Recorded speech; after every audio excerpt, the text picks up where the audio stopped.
de Seydou Keita. Chef Tidiane Diabaté. Victoire à cette Zambie. Drogba qui va frapper. Drogba qui marque.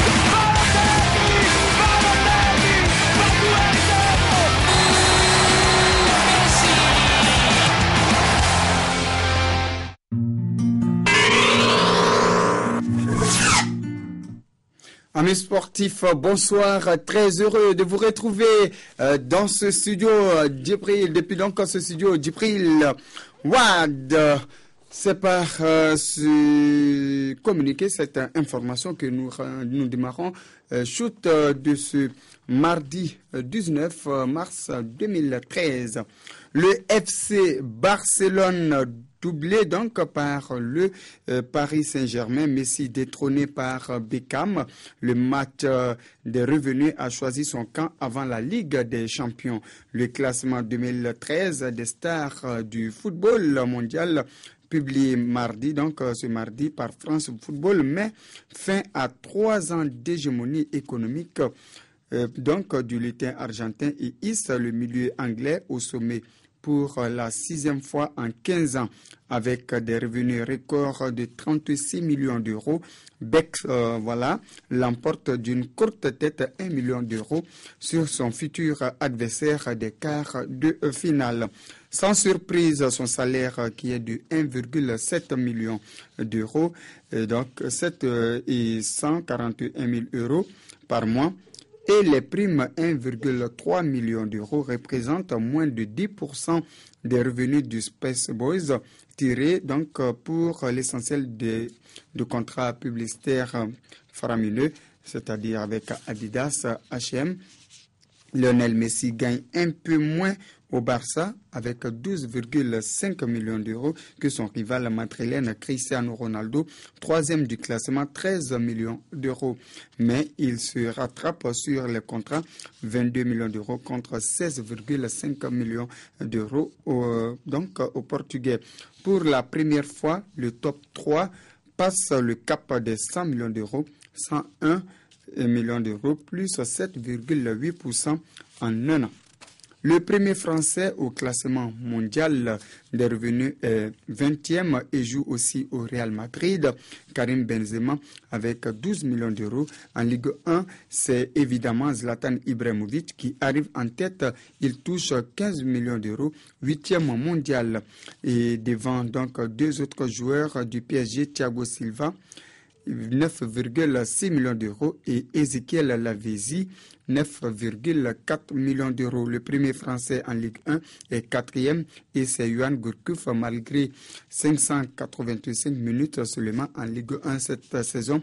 Il touche 5,8 millions d'euros.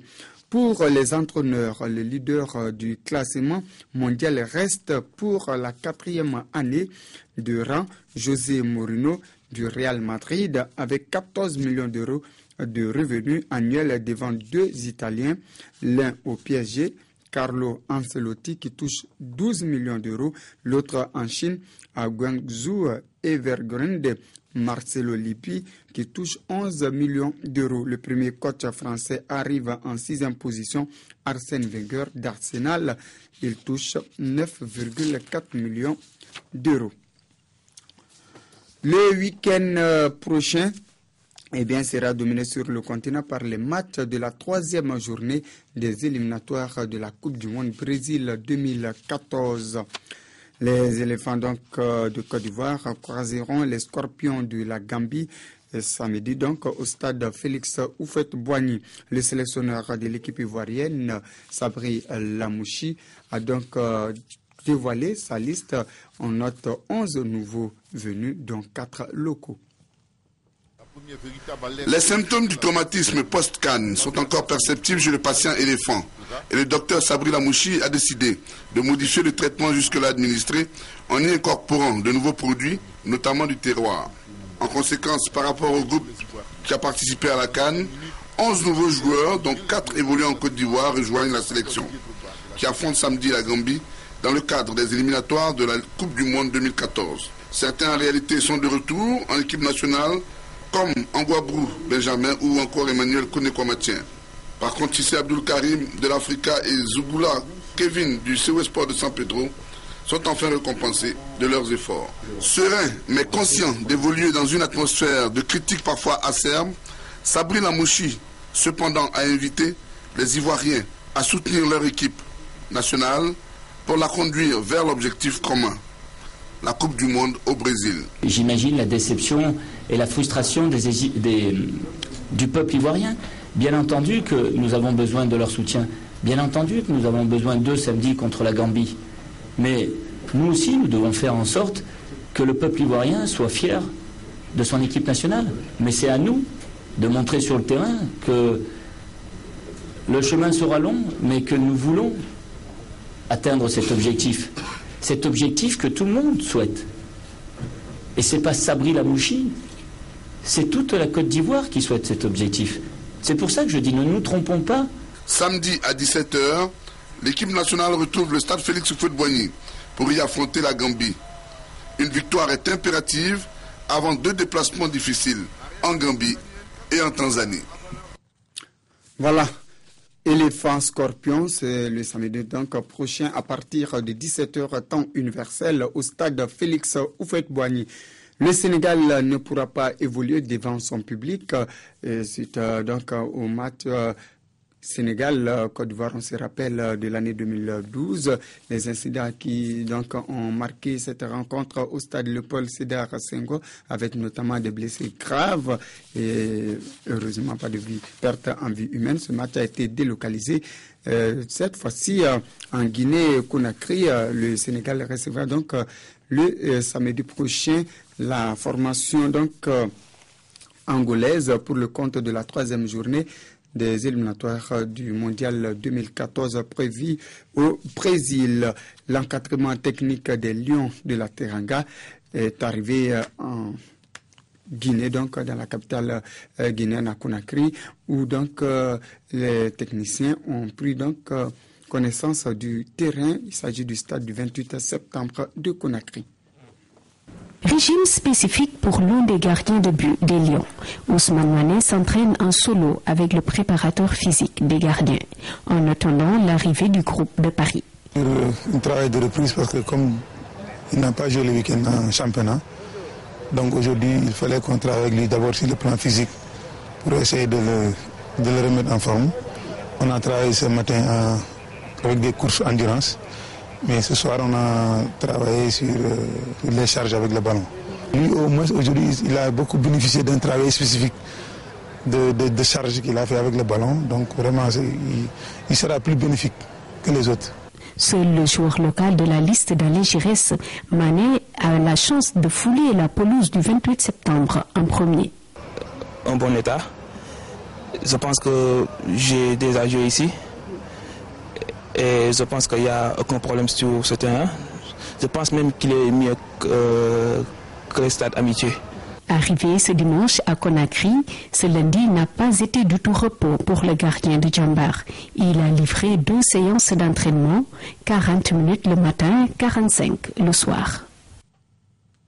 Et puis le sélectionneur des Aigles du Mali, les Aigles qui seront en déplacement pour affronter donc ce même samedi la formation donc rwandaise au compte toujours de cette 3e journée des éliminatoires du Mondial 2014 prévu au Brésil. Et puis Patrice Carteron qui a décidé de se passer des services de Modibo Maïga pour le technicien français des Aigles.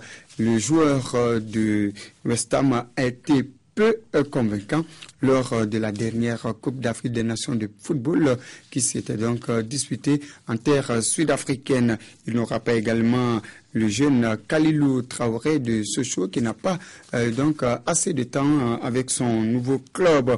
Mais on peut noter également les retours de Abdou Traoré, le joueur de Bordeaux, qui signe son retour, tout comme le Milanais Bakay Traoré et puis Mamadou Samassa de Chievo Vérone. Il sera également à la pointe de cette attaque, pas également retenu par Patrice Carteron, le joueur de Bordeaux. Il s'agit de Cheikh Tidiane Diabaté qui n'a pas été convaincant également lors du dernier donc rendez-vous du football africain, du côté de l'Afrique du Sud.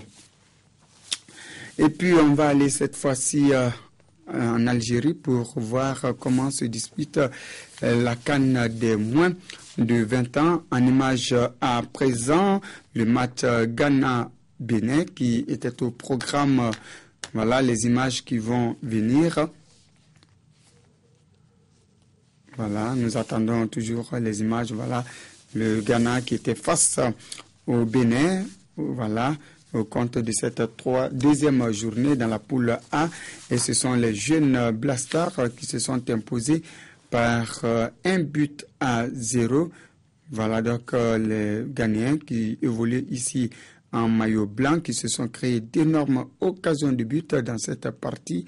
Mais l'équipe des Blastars voilà, a peiné avant donc d'ouvrir le score. Le Ghana donc qui s'impose par 1-0.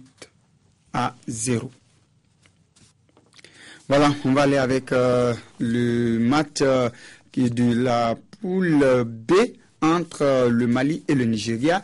Et il s'agissait là donc d'un habitué de cette compétition, les Aiglons, voilà, qui étaient face à l'équipe championne. Il s'agit du Nigeria qui évolue dans sa couleur traditionnelle, le vert.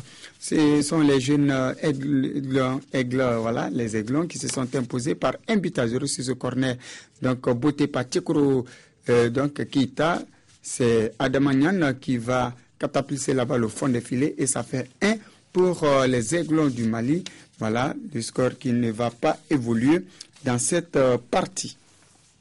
Nous allons à présent écouter le sélectionneur des Aiglons du Mali. Il s'agit de Moussa Dougoutigi Keita, l'ancien joueur des Aigles du Mali.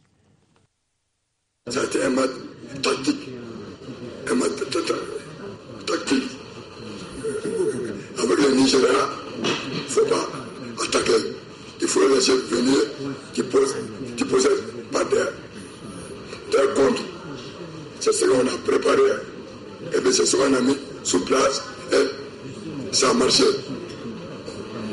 On a marqué un but, on a fermé le jeu. Ça a été un match tactique qui parvient à gagner ton premier match. C'est un plus pour nous. Le second match, on le prépare. On gagne ça, nous avons les 6 points, la qualification est assurée. Ça c'est très très important. Parce que moi j'ai divisé le terrain. J'ai donné une partie au Nigeria. Ils peuvent circuler là-bas comme il faut. Et mais j'ai une partie là-bas, je peux presser sur eux, je passe par deux. Donc chaque match a ses réalités. La RDC c'est autre chose. On a préparé le Nigeria. On a eu les 3 points. Maintenant qu'on a RDC, c'est le mercredi. C'est un autre jeu qu'on va faire. Et notre tactique qu'on va mettre sur place. Chaque match a ses réalités pour moi, équipe par équipe. Voilà, c'était là Moussa Keita Dougoutigi, le sélectionneur des Aiglons du Mali, qui a piégé cette équipe du Nigeria. Nous allons à présent repartir en Algérie pour voir comment s'est disputé ce match entre la RDC Gabon. Voilà, un match qui s'est soldé par un score nul et vierge. Voilà, si tout est prêt à présent du côté de la régie, on va aller dans la poule A pour voir la deuxième journée, le dernier match de la deuxième journée de la poule A entre l'Égypte et l'Algérie, pays organisateur. Voilà, et à l'arrivée, je vous rappelle que ce sont les jeunes pharaons qui se sont imposés par 1-0. Voilà, les Algériens qui ratent ici la dernière occasion de cette partie et c'est terminé. L'Égypte, première nation qualifiée pour les demi-finales. Et du coup, les Égyptiens sont qualifiés également pour le mondial de la catégorie qui aura lieu donc en Turquie en 2013, plus précisément au mois de juin prochain. Voilà, et puis je vous rappelle qu'il y aura également ce mardi, sinon ce mercredi, ce match très attendu du côté de Bamako entre cette fois-ci le Mali et la République démocratique du Congo. Mais avant ce match, nous allons voir dans l'état d'esprit du côté des Aiglons à Oran. C'est une petite finale pour nous. C'est un match très important pour nous. J'ai confiance aux jeunes et puis leur force. Ils ont envie de jouer. Ils ont la volonté. Le mental qui est très important. Mentalement, ils sont sur place. Ça, c'est un atout pour moi. On va préparer les matchs comme les matchs passés. Bon, on va essayer de parler entre nous. On va préparer mentalement, physiquement pour gagner les matchs. Je dirais de croire en leur équipe et de soutenir leur équipe. J'ai déjà dit aux joueurs qu'en les envoyant ici, le peuple malien fait d'énormes sacrifices. Donc le peuple compte sur eux vraiment pour leur apporter un peu d'éclaircie dans cette situation que nous vivons aujourd'hui. Le peuple compte sur eux aussi pour faire rayonner le nom du Mali à travers le monde. Le peuple compte sur eux pour hisser très haut le drapeau malien. Voilà, c'était là donc les réactions au micro de nos confrères de la télévision malienne. Le Camerounais Issa Hayatou, âgé de 66 ans, a été réélu à l'unanimité à la présidence de la Confédération africaine de football, la CAF, dimanche à Marrakech, lors de la 35e Assemblée générale de l'instance dirigeante. Il s'agit du 7e mandat pour Hayatou, élu pour la première fois en 1988. Indéboulonnable, Issa Hayatou. Pour la 7e fois consécutive, il a été reconduit à la tête de la Confédération africaine de football. Un vote à l'unanimité et sans véritable enjeu. Son seul adversaire, Jacques Amina, ancien de la Fédération ivoirienne de football, n'avait pu se présenter à cause d'un amendement adopté l'année dernière. Pour certains professionnels du football africain, Issa Hayatou doit sa réélection à son bilan. Il continue toujours à travailler pour le football africain parce que nous ne devons pas exclure qu'il a fait pas mal de choses. Les places que nous avons au niveau des compétitions des Jeux Olympiques et puis au niveau de la Coupe d'Afrique des Nations, nous sommes passés de 8 équipes à 16 équipes. Mais les années Hayatou, ce sont aussi des scandales en tout genre. En 2010, il est accusé d'avoir touché des pots de vin. Une personnalité controversée qui reste néanmoins populaire au sein des fédérations nationales. Il y a eu beaucoup de rumeurs, mais moi je préfère considérer qu'il y a d'abord présomption d'innocence. Aucune preuve formelle n'a été établie attestant que M. Issa Hayatou s'était rendu coupable de telle ou telle malversation. Formation des joueurs, renforcement des sélections nationales, les professionnels attendent beaucoup de ce nouveau mandat. Le dernier, si l'on en croit, Issa Hayatou, âgé aujourd'hui de 66 ans. Il devrait se consacrer à la fondation qu'il vient de créer. Elle viendra en aide aux ex-gloires du football africain en difficulté. Voilà, il y a 2 ans, l'ancien président de la Fédération malienne de football, Amadou Diakité, qui était également membre de la CAF, du comité exécutif de la Confédération africaine de football et de certaines commissions au niveau de la FIFA, avait donc été suspendu par l'instance dirigeante du football mondial, la FIFA. Eh bien, Amadou Diakité signe également son retour au comité donc exécutif de la CAF. Il a été donc réélu le dimanche lors de la 35e Assemblée générale de la Confédération africaine de football. Et Amadou Diakité qui a tenu à remercier l'ensemble du peuple malien pour son soutien. La 35e Assemblée générale de la CAF consacre la continuité au niveau du comité exécutif de l'instance continentale. Sur les 8 postes soumis au vote, 6 ont été reconduits, notamment dans les zones nord, centre-est, ouest A, centre, sud et le siège du président de la CAF. Amadou Diakité, qui avait en face de lui 3 candidats au compte de la zone ouest A, est passé haut la main avec 35 voix des 54 votants, contre 12 au Sénégalais Maître Augustin Senghor et 7 voix pour Hassan Biliti du Libéria. Le représentant mauritanien a lui retiré sa candidature. Élu au comité exécutif de la Confédération africaine de football pour la première fois en 1992, Amadou Diakité s'est réjoui de cette marque de confiance des responsables sportifs du continent et rend hommage au peuple malien et surtout à la Fédération malienne de football pour leur soutien constant. Pour lui, il s'agit maintenant de préserver les acquis et œuvrer à multiplier les compétitions dans la zone A de l'Union des fédérations ouest-africaines de football. Je voudrais remercier tout le football malien pour l'accompagnement et pour avoir déposé ma candidature. Ensuite, les électeurs qui m'ont fait confiance. J'espère que j'aurai la force de continuer à servir et mon pays et l'Afrique. Je sais que mon pays traverse des moments très difficiles en ce moment, mais moi, ainsi que tout le football, est derrière nos soldats, notre armée, et nous souhaitons, avec l'aide de Dieu, que la paix revienne et que le Mali devienne sécuritaire. Issa Hayatou, qui rempile pour un 7e et dernier mandat à la tête de la CAF, a lui résumé les objectifs de l'instance pour les 4 prochaines années. Il s'agit entre autres de la promotion du football féminin, le football comme facteur de promotion de la paix, la lutte contre la violence dans les stades, contre les paris clandestins et le racisme. Une fondation Issa Hayatou a par ailleurs été créée durant les assises de Marrakech, cela afin de venir en aide à d'anciens joueurs africains en situation difficile en leur garantissant une assurance et une couverture médicale complète.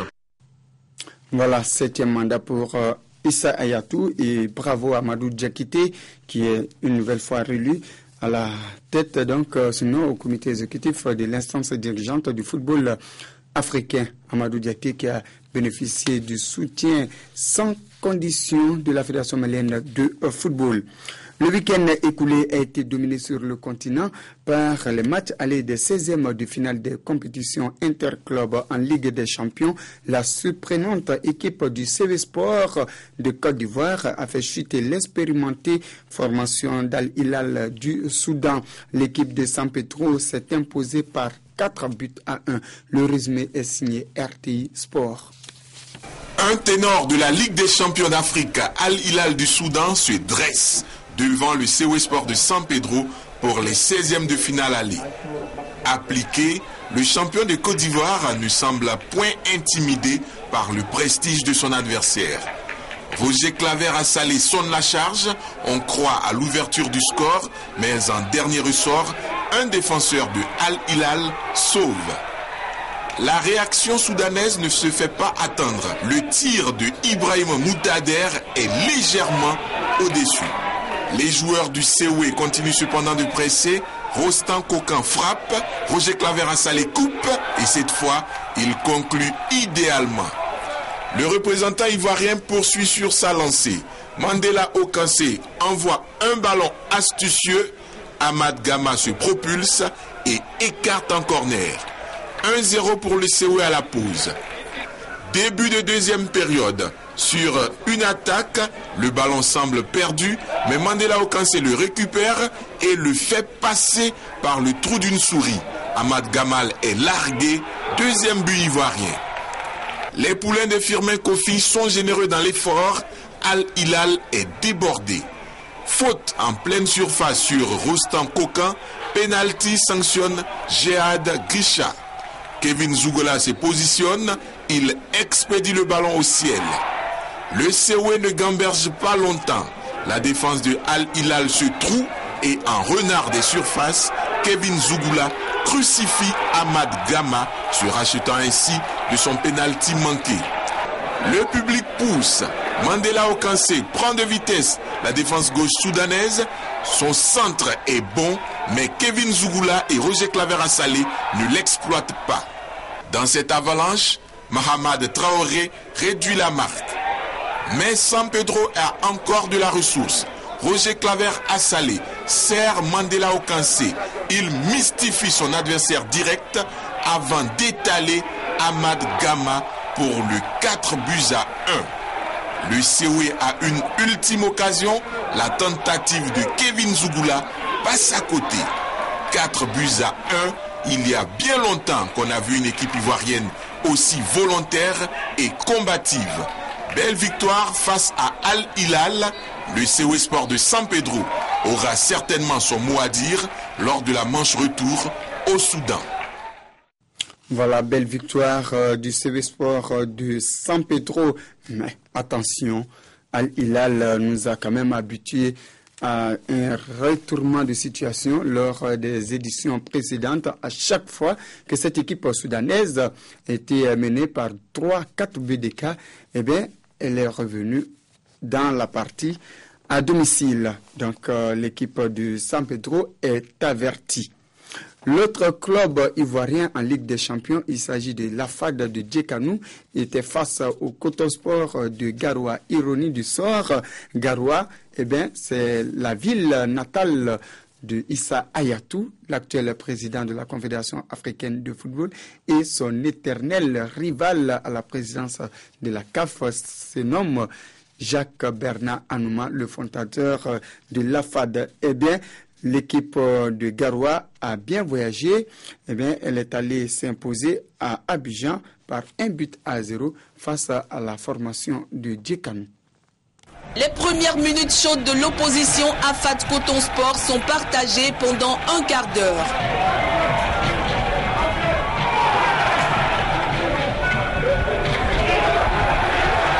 Le reste du temps, les académiciens tenteront tout pour résoudre l'équation camerounaise, mais en vain.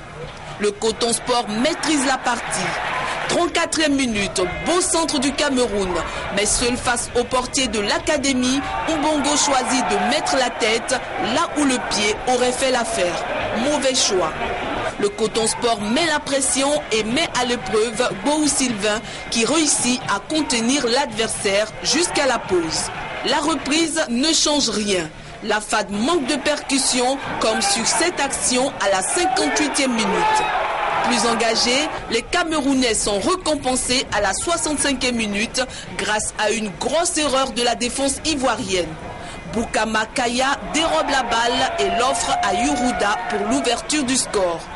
Ce sera la seule réalisation de la rencontre. Belle opération pour l'ex-technicien Mimosa Sébastien Desabre et son club de Garoua. Et en face, la FAD se met la pression avant le match retour. Voilà, toujours en Ligue des Champions, cette fois-ci au stade du 4 août de Ouagadougou, le champion burkinabé Lasfa Yenega a peiné avant donc de venir à bout de l'entente sétif de l'Algérie par le score de 2-1. Suivant. Je suis déçu. Je suis un entraîneur déçu, complètement déçu. C'est ce qu'a laissé entendre Cheikh Oumar Koné après la victoire de son équipe samedi soir en 16e de finale de la Ligue des Champions africaine, alors que la réalité sur le terrain est tout autre. L'Asfa Yenenga, avec seulement une seule journée de championnat dans les jambes, est face à l'entente sportive de Sétif, actuel leader du championnat algérien, après 24 journées. Avantage pour les visiteurs qui n'ont pas mis du temps pour se mettre en exergue. Deuxième minute, contre-attaque éclair algérienne. Rachid Nadji sert parfaitement Mohamed Aoudia qui du plat du pied trompe Baba Zongo. Stupeur au stade du 4 août. Mais l'Asfa Yenenga n'entend pas se laisser faire de surcroît devant son public. Cheikh Oumar Koné repositionne ses garçons et quelques minutes plus tard, les Asphasiens se remettent dans le sens de la marche. Sur cette belle offensive de la 17e minute, Cyril Bayala est lancé dans la défense du Sétif. Mais sa reprise trop timide n'inquiète pas Sofiane Keidaria. L'équipe algérienne est bien en place et semble affûtée. Elle procède par contre, mais la défense des Rouges reste concentrée. Sur cette attaque, Akram Ghanit fait briller Baba Zongo. Les Blancs et Noirs de Sétif maîtrisent la rencontre, mais se font peur par moments. Mi-temps, 1-0 en faveur de l'entente sportive de Sétif. Une première partie qui laisse un goût d'inachevé au petit public du stade du 4 août. Au retour des vestiaires, sans doute mécontent du rendement de son équipe, Cheikh Oumar Koné effectue deux changements coup sur coup. Oumarou Nebié et Daniel Yovo remplacent respectivement Cyril Bayala et Simplici Amiogo, pas trop mordant en première période. Nebié se charge de l'animation du jeu et l'Asfa retrouve de la percussion en attaque. D'abord sur cette combinaison Adama Zerbo met Ousmane Aboubakar sur orbite, mais son geste est contré par Kedaïra. À la 71e minute, la pression des Rouges finit par payer. L'Asfa Yenenga qui cherche à enlever ce but, ballon levé. Oh là là! Quel but de Bassirou Ouedraogo! Alassane Sango, sur une belle inspiration de Adama Zerbo, dépose la balle sur la tête de Bassirou Ouedraogo qui égalise. Galvanisé par ce but, Oumarou Nebi organise la révolte asphasienne et à la 81e minute, c'est la délivrance. Belle introduction des Zerbo pour Sangwa Lassane. Et c'est le deuxième but de l'Asfa Yenenga. L'entente sportive semble mousser, ce qui donne plus d'opportunités à l'Asfa Yenenga qui assiège le camp adverse. Malgré les nombreuses tentatives, plus rien ne sera marqué et l'arbitre guinéen met fin aux hostilités sur la petite victoire de l'Asfa Yenenga, 2-1. Voilà, très bon arbitrage de l'arbitre guinéen Yacouba Keita, monsieur qui est en train de gagner sa place petit à petit dans l'espace restreint de l'arbitrage africain. Voilà les autres résultats de cette 16e de finale allée de la Ligue des Champions. Les Amalek qui a battu difficilement l'AS Vita Club par 1-0, 4-1 pour le Canopilar du Nigeria face à l'AS Léopard du Congo. Et puis l'AS Yenenga bat l'entente City 2-1, 3-0 pour le Fils du Maroc face à l'Union de Douala. Le Sport de San Pedro bat El Hilal 4-1, 0-0 entre GSM Bija d'Alger et Ashanti Kotoko de Koumassi. Et puis Orlando Pirates est allé s'imposer 1-0 en Zambie face à Zanaco. Victoire également en déplacement du tout-puissant Mazembe 1-0 sur la pelouse de Mouchoudi Chlef d'Algérie. Et puis Ali Randues est allé battre tout cœur par 2-1, 0-0 entre Vitalo et Randues.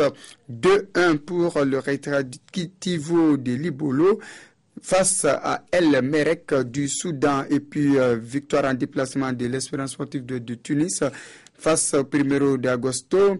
Et puis victoire également du Coton Sport en déplacement face à l'AFAD de Djikanou. Le Stade malien de Bamako est allé battre Casasport du Sénégal, 2-0 pour Saint-Georges face au Djoliba AC du Mali et 3-0 du CAB face au Dynamos. Il y avait également les matchs de la Coupe de la Confédération, 16e de finale. Allez également du côté du Burkina Faso, le Racing Club de Kadougou est tombé à domicile devant la SEC Mimosa de Côte d'Ivoire. Score final 2-0 pour les jaunes et noirs d'Abidjan. Chaque apparition du RCK en Coupe de la Confédération est une nouvelle leçon pour les Faucons qui essaient de prendre leur marque. Ce dimanche, au stade municipal de Ouagadougou, la SEC d'Abidjan est apparue comme un nouvel exercice à résoudre sous la direction d'un quatuor d'arbitres algériens. La SEC d'Abidjan engage la partie, mais la meilleure action du match est RCK qui bénéficie d'une mauvaise relance de Sylvain Komena, mais n'en fait pas bon usage à la conclusion. La SEC d'Abidjan, elle, ne va pas rater d'exploiter une bévue de la défense du Rail pour la transformer en but par l'entremise de Hugues Zagbayou et la SEC d'Abidjan mène 1-0 à Ouagadougou. Le Rail Club du Kadiogo essaie de se remettre dans le jeu et conduit une action qui aboutira sur les montants de Sylvain Komena suite à un coup de boule de André Nongobzanga Yamego. Le RCK ne profite pas non plus de l'insolation dont sont victimes les joueurs de la SEC pour faire la différence. La pause arrive sur la note d'1-0 pour la SEC d'Abidjan. En deuxième période, la SEC profite de l'apathie de la défense du RCK pour effectuer une percée qui aurait pu nous coûter cher à la 51e minute. 10 minutes plus tard, le RCK combine dans la défense ivoirienne, mais Élisée Tau ne sait quoi faire à la conclusion. Mais heureusement pour le Burkina, Sylvain Komena fait entorse au règlement et coup franc indirect et intéressant. Blaise Nebnoma Yamugo égalise pour le RCK. Un but partout à la 64e minute de jeu. Quelques minutes plus tard, le RCK rate l'occasion de prendre l'avantage par Herman Savadogo qui ouvre trop son pied et rate le cadre.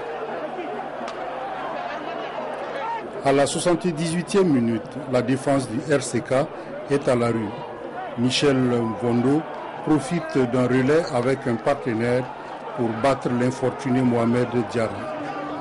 2-1, la SEC reprend les commandes en main et n'abandonnera pas malgré ce nouveau coup de boule de Nongobzanga André Yamugo qui aurait pu trouver meilleur sort n'eût été l'arrêt réflexe de Sylvain Komena. La SEC revient de loin. Le RCK a raté le coach à domicile face à la SEC qui était bien dans les cordes du club burkinabé. Voilà, belle victoire en déplacement de l'ASEC Mimosa de Côte d'Ivoire. Nous allons à présent partir rapidement au stade olympique de Sousse, c'est du côté de la Tunisie, pour voir les images entre l'Étoile du Sahel de Sousse et les 11 créateurs. Voilà, Lamine Traoré, Michelin, bousculé ici par la muraille tunisienne, et puis les 11 créateurs par Sinagnogo, Amidou, voilà, vont ouvrir le score. Et voilà, deuxième but des 11 créateurs, mais refusé suite à une position de hors-jeu. Et sur cette action tunisienne, voilà, Moussa Sissoko va commettre l'irréparable penalty. Il descend dans la surface, le joueur tunisien. Et voilà, ça fait un but partout entre l'Étoile du Sahel de Sousse et les 11 créateurs de Niarla. Et sur ce corner, les Tunisiens vont inscrire leur deuxième but. Voilà, le joueur libre de tout marquage, Rami Bedoui, qui permet donc à l'Étoile du Sahel de s'imposer dans cette rencontre au stade olympique de Sousse par 2-1. Je vous rappelle que l'Étoile du Sahel avait remporté la Ligue des Champions. C'était en 2007. Les matchs retour donc sont prévus dans moins de 2 semaines et quelques résultats au compte de cette Coupe de la Confédération. Sachez que l'NPI d'Égypte a battu Gor Mahia par 3-0, 2-1 pour l'Étoile du Sahel face aux 11 créateurs. L'Asfar bat Al Nasri 1-0 et puis le Wydad de Casablanca domine l'AS Douane 3-0. Victoire également de l'ISM Alger 1-0 face au Panthère sportif du Cameroun. Iklan FC bat 2-1. L'US Bitam 2-0 pour Ismaili d'Égypte face à Terriblé COB. Et puis Diamnois du Congo s'impose 6-1 face au Panthère 4-0 pour Recreativo da Kala face à l'US Boukouni du Mali. Le bureau exécutif de l'AJSM, l'association des journalistes sportifs du Mali, a l'honneur donc d'informer l'ensemble de ces militants désireux d'acquérir la carte AIPS, entendez par là la carte internationale de la presse sportive saison 2013, qu'ils peuvent déposer auprès du Trésor régional 2 photos d'identité plus la somme et 6 000 francs CFA. Le bureau s'est compté sur l'esprit militant de tout ça. Je vous rappelle qu'après chaque année, l'association des journalistes sportifs du Mali convoque une assemblée générale pour faire le point de la participation de la presse sportive malienne. C'était également le cas cette année. L'assemblée de la GSM s'est tenue dans de très bonnes conditions, suivant le résumé de cette assemblée générale. Cette assemblée générale d'information de l'association des journalistes sportifs du Mali est devenue désormais une tradition. Elle a réuni l'ensemble de la presse sportive malienne. Après chaque campagne africaine et mondiale, le bureau exécutif de l'AJSM rencontre ses militants afin de faire le point de la couverture médiatique de la compétition en question. Du 19 janvier au 10 février 2013, l'Afrique du Sud avait abrité la 29e CAN de football.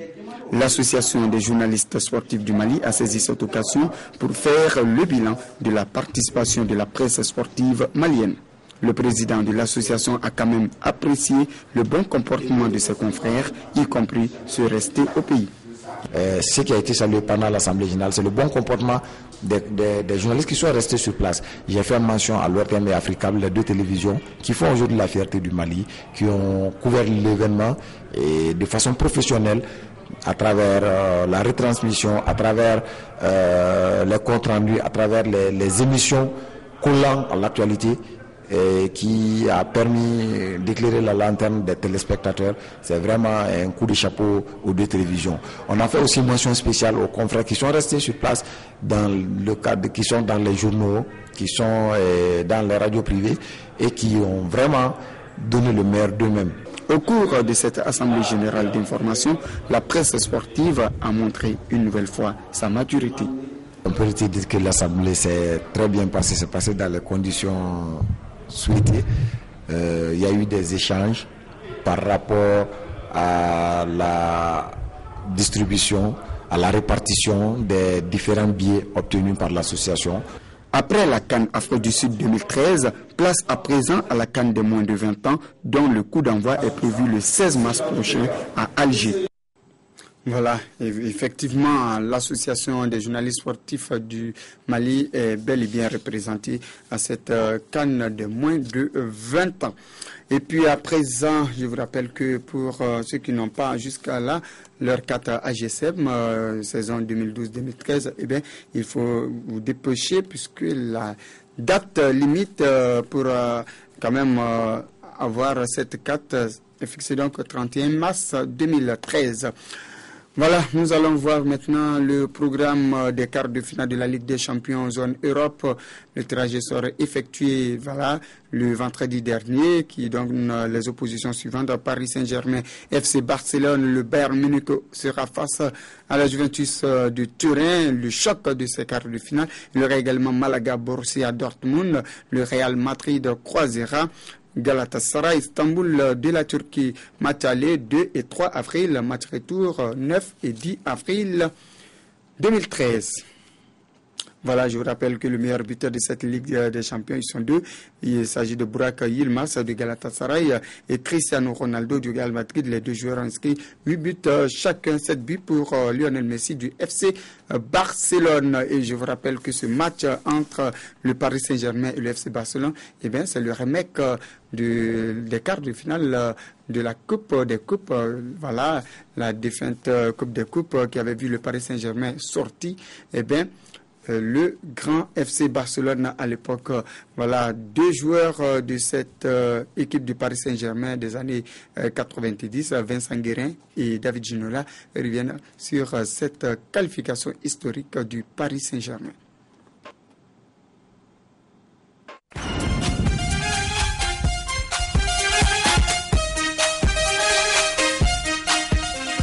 Là, c'est Valdo qui me donne le ballon. Et puis moi je cours et je décroche une frappe insensée qui va se loger au ras du poteau. Puis alors là, explosion. Et c'est une équipe mythique avec des joueurs aussi d'exception, notamment Xavi, Iniesta, et puis bon, le petit lutin Messi évidemment qui est un peu un extraterrestre et on dirait qu'il est même peut-être inhumain pour le football. Tellement il est adroit, habile, enfin il n'y a pas de terme pour le qualifier, mais il faudrait être très très bon, très très fort, très efficace, très solidaire. Autre légende du PSG, David Ginola croit lui aussi dans les chances de son ancien club, à condition d'une extrême rigueur au pressing. À Messi, un Xavi, Iniesta, on ne leur laisse pas d'espace pour recevoir le ballon, faire une passe, regarder. Il faut qu'il reste le plus clair du temps le dos au but, pour ne pas avoir la possibilité de créer. Si on laisse la possibilité à ces joueurs-là de créer, le match est fini. Voilà, c'était la belle époque de cette équipe du Paris Saint-Germain avec en attaque un certain Mr. George Weah, sacré Ballon d'Or la même année, c'est-à-dire en 1995. Voilà, et puis le Real Madrid court derrière son 10e trophée donc en Ligue des Champions, mais lui, il veut son 3e trophée. Et avec, pourquoi pas, 3 clubs différents. Lui, c'est José Mourinho, El Fenomeno, qui veut donc remporter la Ligue des Champions 2013 à la tête donc des merengues. A-t-il les moyens donc d'arriver à ces objectifs, d'atteindre ces objectifs? Élément de réponse dans ce reportage. Le Real veut son 10e trophée en Ligue des Champions. Lui ne pense qu'à son 3e. Et pourtant, il y a 1 mois et demi à Madrid, Mourinho était l'ennemi public numéro 1. Mourinho, dégage. Tu es responsable de la crise au Real Madrid. Non, Dans les rues de Madrid cette semaine, l'opinion a bien changé. C'est un entraîneur magnifique. Mourinho, c'est Dieu. Désormais, son objectif, un dernier coup d'éclat européen sur le banc madrilène.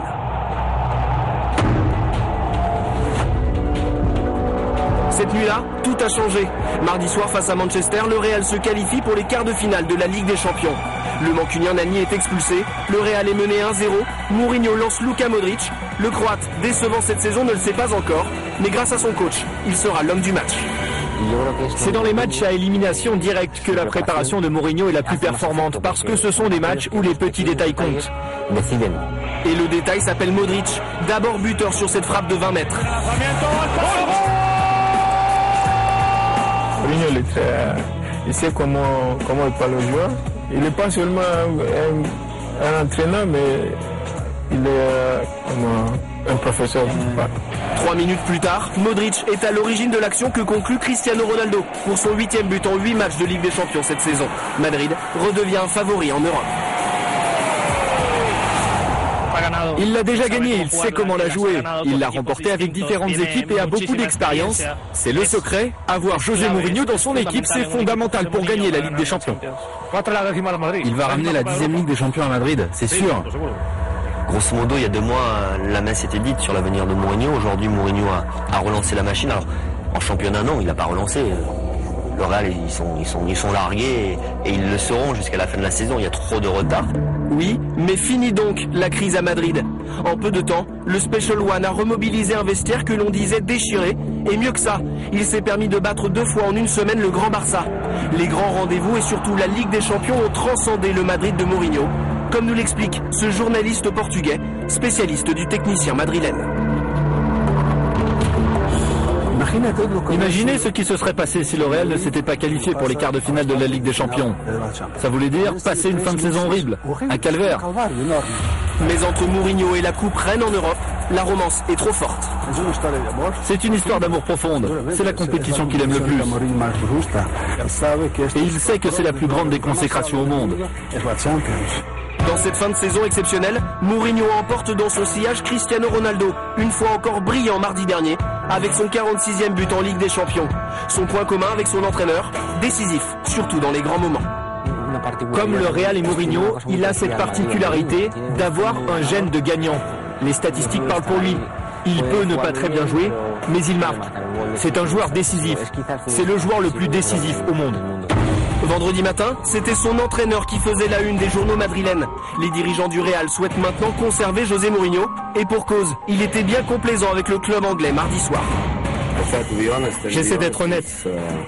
Et selon moi, la meilleure équipe a perdu ce soir. Mourinho prépare-t-il son départ avec la Ligue des Champions comme apothéose? Selon nos informations, Chelsea aimerait faire revenir le Portugais, mais le Paris Saint-Germain serait toujours une sérieuse option. Ah, on ne sait toujours pas où va donc rebondir José Mourinho. Affaire donc à suivre rapidement avant donc de se quitter. Suivons sur le petit écran les quarts de finale, les affiches des quarts de finale de l'Europa League, la Ligue Europa 2013. Il y aura Benfica, Newcastle, Fenerbahçe recevra la Lazio de Rome, Tottenham jouera contre FC Bâle et Chelsea croisera Rubin Kazan. Match aller le 4 avril, match retour le 11 avril. Voilà, c'est tout pour Shoot d'aujourd'hui. Je vous rappelle que la CAN de moins de 20 ans se poursuit du côté de l'Algérie. Vous pourrez suivre les affiches suivantes. Mali-RDC ce mercredi à 16h30, à 19h30, Gabon-Nigeria. Voilà, c'est tout pour aujourd'hui. Merci de nous avoir suivis. Merci à la régie. Merci au service post-production. Merci également au monteur de cette émission. Il s'agit de Charles Kouetier. Merci à toute la régie qui m'accompagne, également la production, le centre émetteur. Voilà, on n'oublie pas de faire un clin d'œil à Datcom Technologies, également à Multicanal Numérique, qui nous ont permis d'avoir ces belles images. Multicanal Numérique qui a décidé désormais de vendre ses décodeurs à 40 000 francs CFA. Et vous pouvez même donc vous offrir un petit bouquet, voilà, à 2800 francs CFA. Voilà, avec Multicanal, c'est la différence. Faites plaisir donc à vos proches. C'est tout pour aujourd'hui. Je vous retrouve mardi prochain à partir de 22h15 pour d'autres informations footballistiques. Mais d'ici là, passez un agréable moment en notre compagnie. Au revoir et à mardi prochain, Inch'Allah.